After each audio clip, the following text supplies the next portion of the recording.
Hey guys, Dr. Justin Marchegiani. We are back. We're talking about how to assess your blood sugar, your functional glucose tolerance levels at home. Your typical glucose tolerance, mostly done by pregnant women. They'll drink a 75-gram glucose solution in the morning, having fasted 8 hours. They'll take their blood sugar and typically sometimes their insulin for 30 minutes. For 2 to 3 hours. And the longer and the higher your blood sugar is up, the more insulin resistant you are. So it's a way of kind of picking up gestational diabetes. The problem is it does not correlate to the real world because unless you're consuming 75-gram glucose drinks, sodas at once, then your body may not really have a good example of what you're actually handling in real life. Meaning if you're used to eating like a steak and broccoli, and then you consume 75 grams of a sugary drink, that may not correlate because your body's not used to seeing that.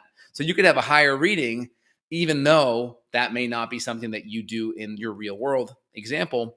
Therefore, it may show high, but it may not be relevant because you don't do that in day in, day out basis. So sometimes you can get these false positive readings when you do a high sugary drink and you're not used to doing that. But when you compare your actual real world meals, then you're totally fine, right? And so you want to actually use examples of what's real and what's happening day in, day out, not use analogies of high blood sugar that just don't happen. You're not consuming these high sugary things. So why look at it from that perspective? Keep it functional. That's the word functional glucose tolerance comes in because we're trying to take examples that are functional. They're from your day in, day out life, and they correlate a lot better to reality.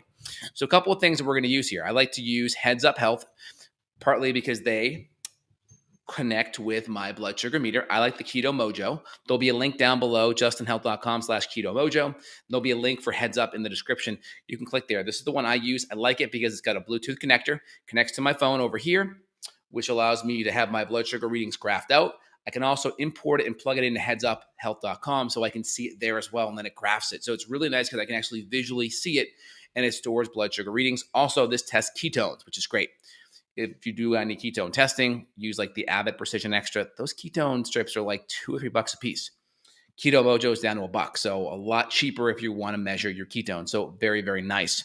Now, how it works is this: you want to actually take a meal. Let's say it's fasting and you're taking your breakfast. You're going to test your blood sugar in the morning. You want to see where your blood sugar reads hour one. Fasting baseline right away. That's your fasting reading. Then you want to test your blood sugar 1 hour after a meal. So fasting, get your reading. Next, we're going to have eat your meal. Then 1 hour later, take your reading. 2 hours later, and 3 hours later. And the goal is we want to be fasting starting out. We want to be below 100 starting out. Hour one, we want to be below 140 to 120. Ideally below 120, but 120 to 140 within hour one. Hour two, we want to be below 120, maybe even below 100. And hour three, definitely below 100. So we want to be fasting below 100. Hour one, 140 to 120 or lower. Hour two, below 120 to 100 or lower. Hour three, below 100. And this gives you the ability to connect to your phone and you can actually graph the readings out. And so links down below for this one. This is a great one. I have like 4 or 5 blood sugar meters. This is my favorite one. They have my little unboxing right here. It comes in this box like this. We're talking the Keto Mojo GK Plus, meaning glucose and ketones, right? It's got both of those. Their ketone strips are $1 a piece, pretty cheap, most cheapest on the market. And their blood sugar strips are pretty good. I just ordered 60, I think, for like $15. They're pretty good. They come in these types of packaging. You think it'd be difficult to open, but it's not bad. You just rip like this. You think it ripped through, but it doesn't. That's pretty good. And it's nice to have it in the package because it prevents it from oxidizing, so you get a more accurate reading, which is great. So first thing I do is I turn this guy on like this. Okay. Then I just stick the blue part in at the bottom. And you'll see there's a little channel at the top. The little channel right there, that's where your blood goes. So now it's telling me, it's blinking right there. That's saying, hey, give me some blood. And so I use my little blood pricker right here. You put a little lancet right in the middle, just so you can see. That's my little needle right there. Put it in. And I keep it like at the lowest setting. I think I keep it at like 1 or 2. Pull this guy back. Hit the side of my pinky. You can use an alcohol swipe to wipe it down. That's always best. Or wash your hands ahead of time. My hands have already been washed recently. Just like that. Little prick. A little bit of blood just like that. And then we'll just grab it like that. And I'll give you the countdown. 4, 3, 2. There we go. 90. Okay, so now my meal was, I ate at 2 o'clock today. I had cut up ribeye steak for my leftover dinner with 4 eggs, and I had a green apple. And so I'm down at 90 in 3 hours. So remember I said you want to be 120 to 140 within hour one, below 120 to 100 in hour two, and then below 100 in hour three. So I'm about 3 hours in. I'm at 90. So that's good. Let me show you a reading from last week. And then I could go on the app like this, and there'll be a connect button. And you hit the connect button, and then it allows you to sync up. You just keep your reader right next to your Bluetooth, and it will import it in. Now, let me kind of show you a little bit here. And it comes with this little guy here. It comes with a little bag, little holder, and then it has some testers, which is great. So you can actually calibrate your blood sugar and ketones on here. It's got some extra lancets, like so. And then you can see it actually has some ketones here as well. And they keep them in these little strips, which, not quite as convenient, but the thinking is that they're going to oxidize less and they're going to last longer, which is kind of cool. Okay. All right. So I'll put these away here. And let me show you how I import everything in. So you can go to ketomojo.com and you can actually import it in there. I'm going to share my screen with you guys so you can see what I'm looking at. That'll be pretty cool. Okay. This will be great. All right. Here we go. So if I go to Keto Mojo, I think they have a separate site for the lab stuff. Yeah, I think it's mymojohealth.com. Yeah, and I can log in like this. My password's already saved, which is pretty cool. And then I have my readings from last week, which is pretty cool as well. So this is my reading from like last Friday, 74. And then I can go to my previous readings right here. I'm going to give you an example from last week, and then I should be able to also graph them as well, which is pretty cool. On my app, I can definitely graph it. Yeah, so here you go. So here's a cool reading here just to kind of show you guys. I had dinner let's see here. It was on May 5th. It was a little bit late of a dinner. Let's see here. Okay, this was an afternoon, and I ate here. So you can see right here on screen. I ate here at lunch was at 3:08. Okay, that was fasting. I was at 85. Okay, and then 91. I took 2 in a row. Then 1 hour after eating at 3:46, that was 110. Remember, we want to be 120 to 140 or low, so I was 110. And then 2 hours after eating, here I was back to 96. So I went to 346 here, and then I went to 103. Now, if you also see here, check us out with Heads Up Health. This is overlaying a couple of readings here. It's using the rolling average. That's why it's confusing. It was giving you 2 readings here because it's got this green reading here, which is a rolling average.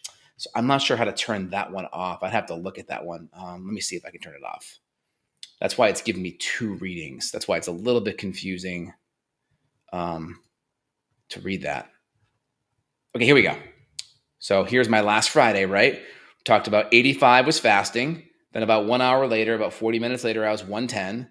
And then 2 hours later, I was back to 96. So that's my little functional glucose tolerance there.